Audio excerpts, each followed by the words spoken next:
अगर आपने पिछले 20 साल के अंदर पाकिस्तान में इन्वेस्टमेंट की है तो आज उसके क्या रिटर्न्स हैं। हम बात करेंगे कि पिछले 10 से 20 साल के अंदर किसी ने पाकिस्तान के अंदर अगर डॉलर्स में इन्वेस्ट किया, गोल्ड में इन्वेस्ट किया, या प्रॉपर्टी में इन्वेस्ट किया, या स्टॉक्स में इन्वेस्ट किया, या और किसी चीज़ में इन्वेस्ट किया जो कि पाकिस्तान में नॉर्मली लोग करते हैं, तो उसके अंदर किस तरह का रिटर्न हमको मिला। हम ये भी डिस्कस करेंगे कि हमें 10 से 20 साल के अंदर क्या रिटर्न मिला और हम उसकी बेसिस के ऊपर आगे अपनी फाइनेंशियल प्लानिंग किस तरह करें। इस वीडियो के अंदर जो मैंने रिसर्च की है वो एक बहुत लॉन्ग टर्म डेटा के ऊपर है। मैं इसको और पीछे भी लेके जा सकता था, बट मैं रिस्ट्रिक्ट हुआ 20 साल के ऊपर क्योंकि it's good enough sample size. तो आप 20 साल के अंदर जो इन सारे एसेट क्लास ने किस तरह परफॉर्म किया हम उसको देखेंगे। हम देखेंगे कि किस चीज़ में हम इन्वेस्ट करें तो हमें बेस्ट रिटर्न मिल सकते हैं। इस वीडियो में जो मैंने रिसर्च की है वो टाइम इंडिपेंडेंट है, तो इसको 10 साल बाद भी देखेंगे तो उसी तरह से आपको बेनिफिट मिलेगा। इस वीडियो को एंड तक देखें ताकि आपको पूरी इन्फॉर्मेशन मिल सके। मैं आपको एक एक चीज़ नंबर की बेसिस के ऊपर बताऊंगा और उसको प्रूव करूंगा। अगर आप पहली दफ़ा मेरे चैनल के ऊपर आए हैं तो वेलकम। मेरा नाम मोहम्मद वली खान है। मैं इस यूट्यूब चैनल के ऊपर पर्सनल फाइनेंस और फाइनेंशियल इंडिपेंडेंस के ऊपर रेगुलर वीडियोस अपलोड करता हूँ। मेरी एनालिसिस रियल लाइफ सिचुएशन और एक्सपीरियंसेस पर बेस करती है। I focus generally on south Asian community, in particular south Asian experts living in the gulf. अच्छा, सबसे इंपॉर्टेंट बात यह कि मैं जो भी आज बात करूंगा वो नंबर्स की बेसिस पर होगी, कोई हाइपोथेटिकल सिचुएशन क्रिएट नहीं करूंगा मैं, ताकि आपको जो चीज़ भी पता चले वो एग्जैक्ट नंबर्स हों, उसके अंदर कोई और गिमिक ना हो। आप डेफिनेटली कमेंट कर सकते हैं, मुझे रीच आउट कर सकते हैं अगर आपको ऐसा फील हो कि कोई डेटा ऐसा इसके अंदर मैंने प्रेजेंट किया है जिसके अंदर आपको कोई एम्बिग्विटी हो। तो भाई मसला क्या है? मसला ये है कि आप जो भी इन्वेस्टमेंट करें वो इन्फॉर्म डिसीजन होना चाहिए, वो हार्ट से नहीं आपका डिसीजन होना चाहिए। जो भी डिसीजन हो वो ब्रेन से डिसीजन हो, क्योंकि आजकल हमने ये देखा है कि हमारे जो भी लोग इन्वेस्ट कर रहे होते हैं आइदर वो वर्ड ऑफ माउथ पे कर रहे होते हैं या अपने दिल की सुन रहे होते हैं। तो बेसिकली दिल की या वर्ड ऑफ माउथ की सुन तो लें आप, लेकिन उसके साथ अपना दिमाग भी थोड़ा यूज़ करें और उसको रिसर्च बेस बनाएं अपनी इन्वेस्टमेंट को, और रूमर से दूर रहें, क्योंकि रिसर्च करने के बाद आप ऑफकोर्स आपको आपका दिमाग खुलेगा तो आप रूमर से ऑफकोर्स दूर रहेंगे। तो जितनी मुंह उतनी बातें होती हैं। कोई कहता है प्रॉपर्टी में इन्वेस्ट कर लो, कोई कहता है गोल्ड ले लो, कोई कहता है स्टॉक्स में लगा दो पैसे, लेकिन कोई भी आपको नहीं बताता कि क्यों कह रहा है ये और किस तरह होगा ये। क्योंकि कहना बहुत आसान होता है, करना थोड़ा मुश्किल होता है, उसके बाद उसके रिपरकशन फेस करना और ज़्यादा मुश्किल होता है अगर गलत इन्वेस्टमेंट हो गई। इस वीडियो में मैं आपको कोई स्पेसिफिक एडवाइस नहीं दूंगा, बट आपको मैं एक पर्सपेक्टिव दूंगा जिसकी वजह से आपको पता चलेगा कि आगे आप किस तरह से इन्वेस्टमेंट डिसीजंस ले सकते हैं। हम ये भी डिस्कस करेंगे कि किस तरह से गोल्ड, स्टॉक्स, प्रॉपर्टी, इन सारी चीज़ों ने पिछले 20 साल के अंदर पाकिस्तान में परफॉर्म किया। अच्छा, पाकिस्तान में मोस्टली प्रॉब्लम यह है कि हम लोग लॉन्ग टर्म ट्रेंड को नहीं देखते, हम लोग शॉर्ट टर्म माइंड भी रखते हैं, शॉर्ट टर्म ट्रेंड भी देखते हैं। उसका जो नतीजा निकलता है वो ये निकलता है कि हम इन्वेस्टमेंट की जगह गैम्बलिंग की तरफ चले जाते हैं। चाहे आप स्टॉक ले लें, चाहे आप गोल्ड ले लें, चाहे आप प्रॉपर्टी ले लें। हम प्लॉट की ट्रेडिंग शुरू करते हैं तो वो प्रॉपर्टी को कहीं से कहीं पहुंच जाती है प्रॉपर्टी, और वो गैम्बलिंग एक सट्टाबाजी शुरू हो जाती है। अगर हम गोल्ड लेना शुरू करते हैं तो गोल्ड भी हम उसी तरह ले रहे होते हैं, जब गोल्ड ऊपर जा रहा होता है तो हम भी ले रहे होते हैं, उसी भेड़ चाल के अंदर चले जाते हैं। इसी तरह स्टॉक्स के अंदर भी लोग गैम्बलिंग कर रहे होते हैं, लोग लॉन्ग टर्म स्ट्रैटेजी नहीं देखते। तो हम आज बात करेंगे कि किस तरह अब इन सारे एसेट्स ने पिछले 20 साल के अंदर परफॉर्म किया।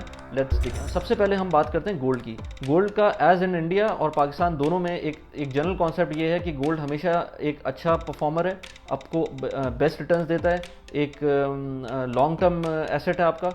ऐसा कुछ हद तक दुरुस्त भी है, लेकिन इसको इस तरह से इंटायरली नहीं कह सकते। Let's take a look at the trend of the gold. Trend of gold को दोनों तरह से देखेंगे, हम रुपीज़ में भी देखेंगे और डॉलर में भी देखेंगे। तो अगर हम रुपीज़ के अंदर देखें, आप देख सकते हैं कि हम 2001 से लेकर 2011 तक गोल्ड किस तरह अप्रिशिएट किया है, पीकेआर टर्म्स में भी और डॉलर टर्म्स में भी। लेकिन अगर पीकेआर की बात करें तो पीकेआर टर्म्स के अंदर काफ़ी ज़्यादा अप्रिशिएट किया है, 860% इंक्रीज़ किया 10 साल के अंदर। तो you can imagine the extent कि उसने किस तरह से इंक्रीज़ किया है अगर रुपी टर्म में बात करें। बट 2011 से लेकर आज तक 2021 तक जो गोल्ड की अप्रिसिएशन है वो इतनी ज़्यादा लैकलस्टर रही है। उसके अंदर बीच में पूरे 10 साल को अगर देखें तो उसके अंदर काफ़ी ऊपर भी गया, फिर नीचे आया, लेकिन अभी भी वो इस तरह नहीं है। 137 ऑलमोस्ट 137% के ऊपर गेन मिल रहा है आपको पिछले 10 साल के अंदर का। लेकिन आपने देखा कि 10 साल के अंदर 2001 से लेकर 2011 तक किस तरह का ट्रेंड था, 11 से लेकर 21 तक का किस तरह का ट्रेंड था। अब इसको अगर आप ओवरऑल देखें तो ओवरऑल इसकी जो परसेंटेज बनती है वो 1800 समथिंग परसेंटेज बनती है इसकी अप्रिसिएशन की। अच्छा, टिपिकली जो प्रॉब्लम है वो इंडिया और पाकिस्तान के अंदर दोनों में ये है कि गोल्ड को फिजिकल रखा जाता है। हम लोग ETFs की तरफ नहीं जाते, हम लोग इसके गोल्ड फंड्स की तरफ नहीं जाते, हम लोग नॉर्मली गोल्ड को फिजिकल रखते हैं। ठीक है, बट उसके अंदर ये प्रॉब्लम है कि वो एक ऐसा एसेट है कि वो थोड़ी सी क्वांटिटी में होता है। अगर लेट से कोई सेफ्टी का प्रॉब्लम हो तो उसके अंदर वो आपका हाथ से जा सकता है और वो फिर it's very dangerous to keep such kind of gold at home. So this is a flip side of gold के आप उसके अंदर ठीक है आपको अप्रिसिएशन मिलती है, बट उसके अंदर जो अप्रिसिएशन मिलती है वो एक रिस्क के साथ आती है। अच्छा, हम नेक्स्ट बात करते हैं नेशनल सेविंग सर्टिफिकेट्स की, जो कि पाकिस्तान में गवर्नमेंट बेस्ड इंस्ट्रूमेंट्स हैं जो आपको प्रॉफिट देते हैं। इनका अगर आप पास्ट रेट देखें तो वो 10% के अराउंड हूवर करता है। अगर आप एवरेज आउट कर दें पिछले 20 साल के अंदर तो आपको ऑलमोस्ट 10%, कभी 7%, 8% होता है, कभी वो 13-14% भी हुआ है, लेकिन 10% एक एवरेज आप रख लें उसको, just for the sake of simplification. एक 10% एक अच्छा रेट है। आप उसके अंदर भी देखते हैं कि जन किस तरह से क्या रेट मिला है आपको पिछले किस तरह से आपकी अप्रिसिएशन हुई है उस पैसे की जो आपने नेशनल सेविंग सर्टिफिकेट्स के अंदर रख दिए हैं। तो आप ग्राफ में देख सकते हैं कि किस वैल्यू से अप्रिशिएट किया है। अच्छा, नेक्स्ट थिंग है US dollar. US dollar is something हम लोगों को बहुत ऑब्सेशन है पाकिस्तान के अंदर पिछले 20 सालों से जो देखा जा रहा है, लेकिन अगर मैं आपको उसके रिजल्ट दिखाऊं तो आप हैरान होंगे कि US dollar is the least performing asset. I won't say it as an asset but it's a currency, but Pakistan में उसको एसेट समझा जाता है। तो वो लीस्ट परफॉर्मिंग, उसका रीज़न ये है कि वो अगर उसका ग्रोथ देखें तो आप चार्ट में भी देख सकते हैं कि कोई ख़ास ग्रोथ नहीं थी, और उसकी जो टोटल ओवरऑल अगर सिर्फ किसी ने डॉलर रखे हैं 20 साल के अंदर तो उनकी वैल्यू अगर देखें तो जो अपने अप्रिसिएशन हुई है वो ओवरऑल 166% हुई है, which is nothing, but still people prefer to keep it. मेरी वीडियो बनाने का यही मकसद है कि आपके सामने सारे सिनेरियोज में रखूँ, फिर उसके बाद आप खुद डिसीजन लें।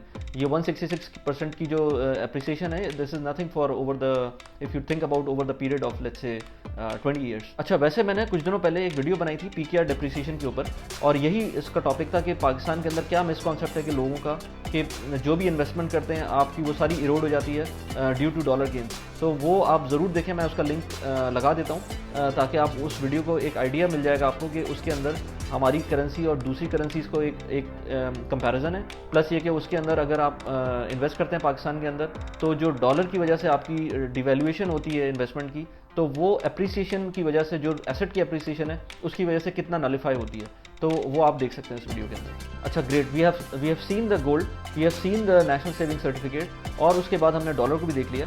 अब हम बात करते हैं property. Property is a very subjective matter, क्योंकि उसके अंदर डिपेंड करता है कि आपने कौन सी प्रॉपर्टी किस वक्त ली, और आपकी किस्मत, थोड़ा सा लक भी उसमें फैक्टर प्ले करती है, बट उसमें सबसे बड़ा मसला ये होता है कि आपने कौन सी प्रॉपर्टी कब ली। इस वक्त मैं बात नहीं करूंगा कि आपकी प्रॉपर्टी आपके हाथ में नहीं आई, फ़र्ज़ करें किसी वजह से, वो एक अलग चीज़ है, आपने इन्वेस्टमेंट की और वो आपकी प्रॉपर्टी हाथ में ही नहीं आई, ये एक अलग चीज़ है, ये एक अलग टॉपिक है, क्योंकि वो इसमें रिस्क फैक्टर है और वो रहेगा उस प्रॉपर्टी के अंदर पाकिस्तान जैसे मुल्क के अंदर। लेकिन हम बात करेंगे कि कोई भी प्रॉपर्टी जो कि बिल्ड प्रॉपर्टी थी या नहीं भी थी, तब भी वो एटलीस्ट ऑन ग्राउंड थी, और उसके बाद उसकी क्या प्राइस अप्रिसिएशन हुई है। तो जितना मैंने देखा लास्ट 20 ईयर्स के अंदर, कुछ मेरे सामने एग्जांपल्स हैं। I have taken the example for 120 square yard, 240 square yard and let's say 400 square yard houses in Karachi, जिनकी प्राइसेस मुझे पता थी कि 2001 में क्या थी, 2011 में क्या थी, और 2021 में इस वक्त क्या प्राइस है उनकी।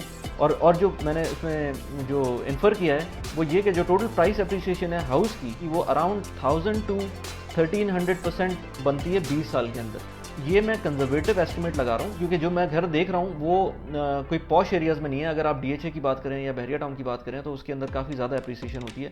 आई think it will reach to 2000% as well, but I am talking about normal houses जिसकी अप्रिसिएशन आपको around let's say average out कर लें आप, डिफरेंट आपको एरियाज़ के अंदर डिफरेंट रेट्स मिल रहे होते हैं, डिफरेंट अप्रिसिएशन मिल रही होती है, डिफरेंट प्रॉपर्टीज़ होती हैं, तो उसके हिसाब से अगर आप एवरेज आउट भी कर लें उसको तो 1400%, 1300% इतना तो आपको 20 साल के अंदर एक हाउस की अप्रिसिएशन मिलेगी। इसमें मैंने जो 1300% कह रहा हूँ, इसके अंदर मैंने, अगर आप कोई इन्वेस्टमेंट कर रहे हैं तो ऑफकोर्स आप उसको घर में रहने के लिए नहीं कर रहे हैं, आप उसको इन्वेस्ट कर रहे हैं क्योंकि आप उसको रेंट आउट करेंगे। तो मैं रेंटल कैलकुलेशन भी उसके अंदर डाल दी है, क्योंकि आप ऑफकोर्स अगर इन्वेस्ट करते हैं गोल्ड के अंदर तो आप गोल्ड के अंदर रह तो नहीं रहे होते ना, तो जब रह नहीं रहे होते तो उसकी आप रेंटल तो नहीं ले सकते, तो उसकी तो फिक्स वैल्यू है। प्रॉपर्टी की जो आपने इन्वेस्टमेंट के लिए लिया है तो उसको रेंट आउट करेंगे, तो मैं उसकी अप्रिसिएशन के अंदर उसकी जो रेंटल वैल्यू है वो भी एडजस्ट कर देता हूँ। तो यू कैन से 1400 to 1500% ये आपको प्रॉफिट दे रही है।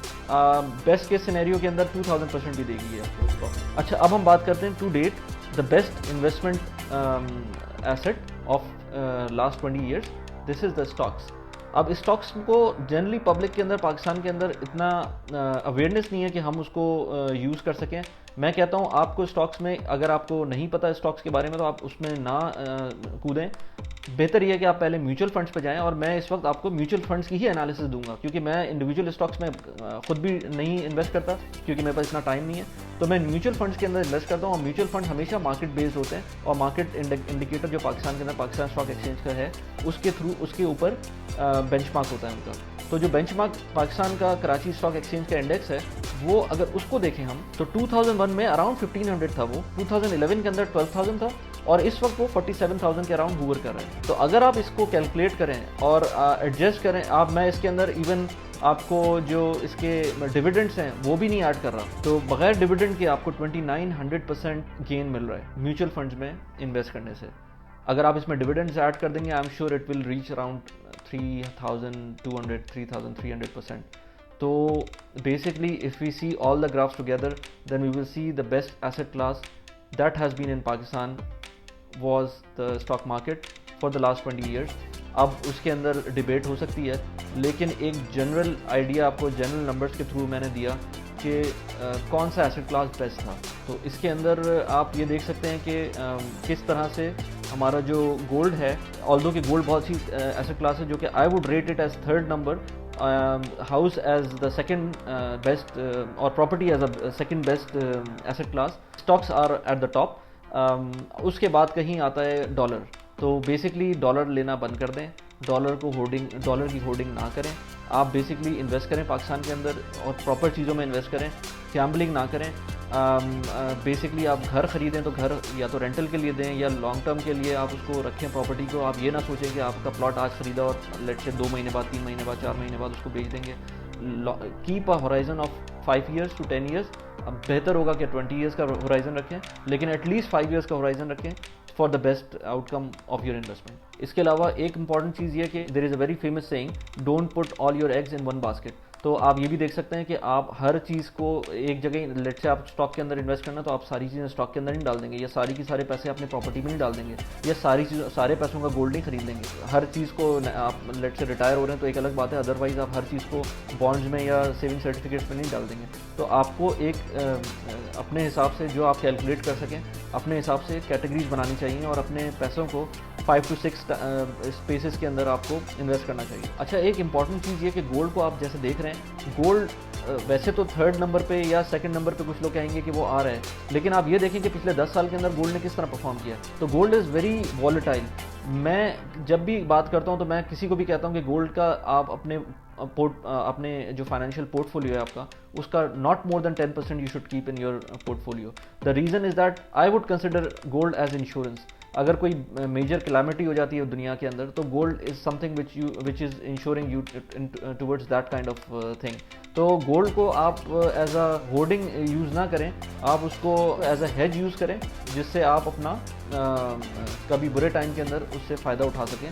और वैसे भी over the period of time हो सकता है गोल्ड की वैल्यू ऊपर जाए, लेकिन आपको अगर मैं उससे पुराने ट्रेंड दिखाऊं गोल्ड के, तो आप देख के हैरान होंगे कि कभी कभी ये over the period of 20 years ये उस पॉइंट पे नहीं पहुंच पाता जिस पीक को ये टच करके आगे गया था। तो गोल्ड को बेसिकली आप लॉन्ग टर्म पे देखेंगे तो लॉन्ग टर्म के अंदर भी कहीं कहीं ऐसी जगह भी आई है जहाँ पर 15-15 साल तक उसने वो वैल्यूज़ पीक वाली टच नहीं की जो पहले थी उसकी।